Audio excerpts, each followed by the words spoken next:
कुमार सिंह, धन्यवाद सर। ये कार्रवाई का हिस्सा नहीं बनेगा। आलोक कुमार सिंह जी, श्री आलोक कुमार सिंह। धन्यवाद सभापति महोदय। मैं आपका आभार व्यक्त करता हूं कि आपने यूनियन बजट 2026-27 पर अपनी बात रखने का मौका दिया।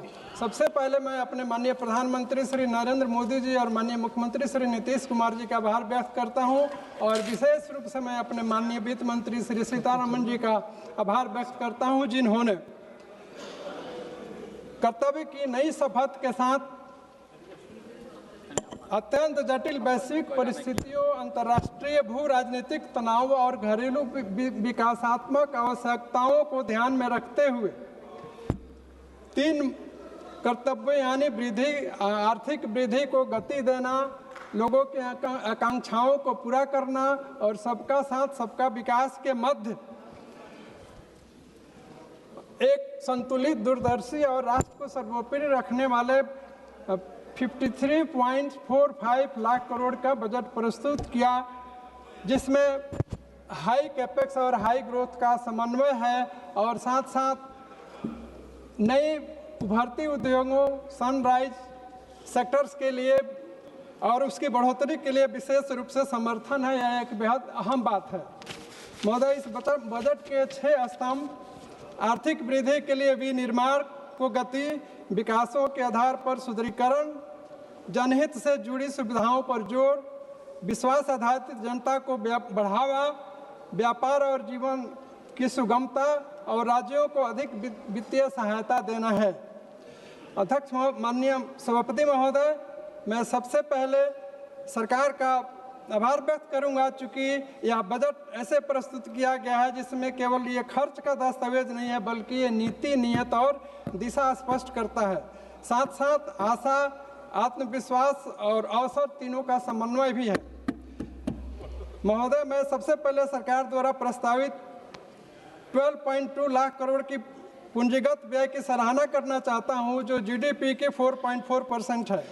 यह प्रावधान परिवहन, अवसंरचना, ऊर्जा क्षेत्र, डिजिटल कनेक्टिविटी और शहरी ग्रामीण ढांचे को सुदृढ़ करने में सहायक सिद्ध होगा। महोदय, सबसे महत्वपूर्ण बात यह है कि यह व्यय रोजगार को बढ़ावा देगा और अवसर को बदलेगा। माननीय सभापति महोदय, सरकार ने इस बजट में वित्तीय घाटे को 4.3% जीडीपी तक रखने का लक्ष्य रखा है। यह दर्शाता है कि सरकार विकास भी चाहती है, सरकार कल्याण भी चाहती है, लेकिन भविष्य की पीढ़ियों को कर्ज का बोझ भी नहीं डालना चाहती। आर्थिक विकास महोदय तभी सार्थक है जब हमारे नागरिक स्वस्थ हों। इसी सोच के साथ बजट 2026-27 में स्वास्थ्य क्षेत्र को विशेष रूप से प्राथमिकता दी गई है। मैं बताना चाहता हूं कि सरकार ने स्वास्थ्य क्षेत्र के लिए 1 लाख करोड़ से अधिक का प्रावधान किया है इस बजट, और इस बजट में यह बताया गया है कि 3 नए अखिल भारतीय आयुर्वेद संस्थान स्थापित किए जाएंगे और जिला अस्पतालों में इमरजेंसी और ट्रॉमा सेंटर बढ़ाए जाएंगे। जिला अस्पतालों का विस्तार, आधुनिकीकरण, बायोफार्मा शक्ति की योजना के तहत 10,000 करोड़ की निवेश की बात की गई है, जो बायोलॉजिकल, बायोलॉजिक्स, बायोसिमिलर और बायोफार्मा अनुसंधान को प्रोत्साहित करेगी। इस बजट में स्वास्थ्य पेशेवरों, एएचपी और क्षेत्रीय चिकित्सा केंद्रों के निर्माण पर फोकस किया गया है महोदय, जिसमें 1.5 लाख केयर गिवर्स को प्रशिक्षण देने का लक्ष्य है। हर जिला अस्पताल में 24 घंटे और 24/7 ट्रॉमा सेंटर केयर स्थापित किए जाएंगे, जिससे आपातकालीन स्थिति 24 घंटे सुदृढ़ होगी और सुनिश्चित होगी। मधुमेह, कैंसर और दुर्लभ 17 बीमारियों की दवाइयों पर सीमा शुल्क में कमी से इलाज की लागत कम और सस्ती होगी। बजट में प्रधानमंत्री जन आरोग्य योजना के लिए 9,500 करोड़ रुपए और राष्ट्रीय स्वास्थ्य मिशन के लिए 39,390 करोड़ रुपए का आवंटन बढ़ाया गया है, जो प्राथमिक स्वास्थ्य सेवा, मातृ शिशु स्वास्थ्य और रोग नियंत्रण को मजबूत करेगा। महोदय, एमएसएमई सेक्टर भारत की अर्थव्यवस्था की रीढ़ है और सबसे अधिक रोजगार यहीं से आता है। बजट में छोटे और मध्यम उद्योगों के लिए 10,000 करोड़ रुपए आवंटित किए गए हैं। सरकार ने एमएसएमई को समर्थन देने के लिए आत्मनिर्भर भारत कोष में 4000 करोड़ रुपए की अतिरिक्त राशि जोड़ने का प्रस्ताव रखा है। यह बजट वोकल फॉर लोकल को न केवल नारा बल्कि आर्थिक मॉडल के रूप में प्रस्तुत किया गया है। कृपया समाप्त करें। महोदय, मैं 2 मिनट।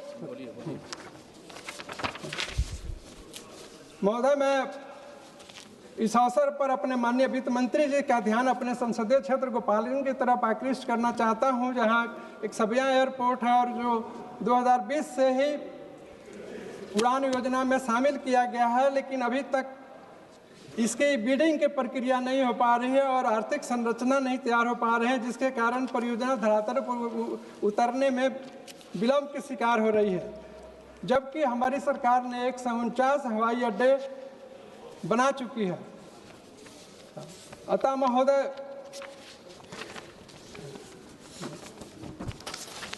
आ गई आप। मैं इस सदन के माध्यम से माननीय मंत्री जी से ये विनम्र आग्रह करता हूं कि सबिया एयरपोर्ट के लिए उड़ान योजना की बिडिंग प्रक्रिया के साथ साथ धन एलोकेट किया जाए, ताकि उसकी संरचना और उसकी बिडिंग की प्रक्रिया शुरू हो सके। बहुत बहुत धन्यवाद।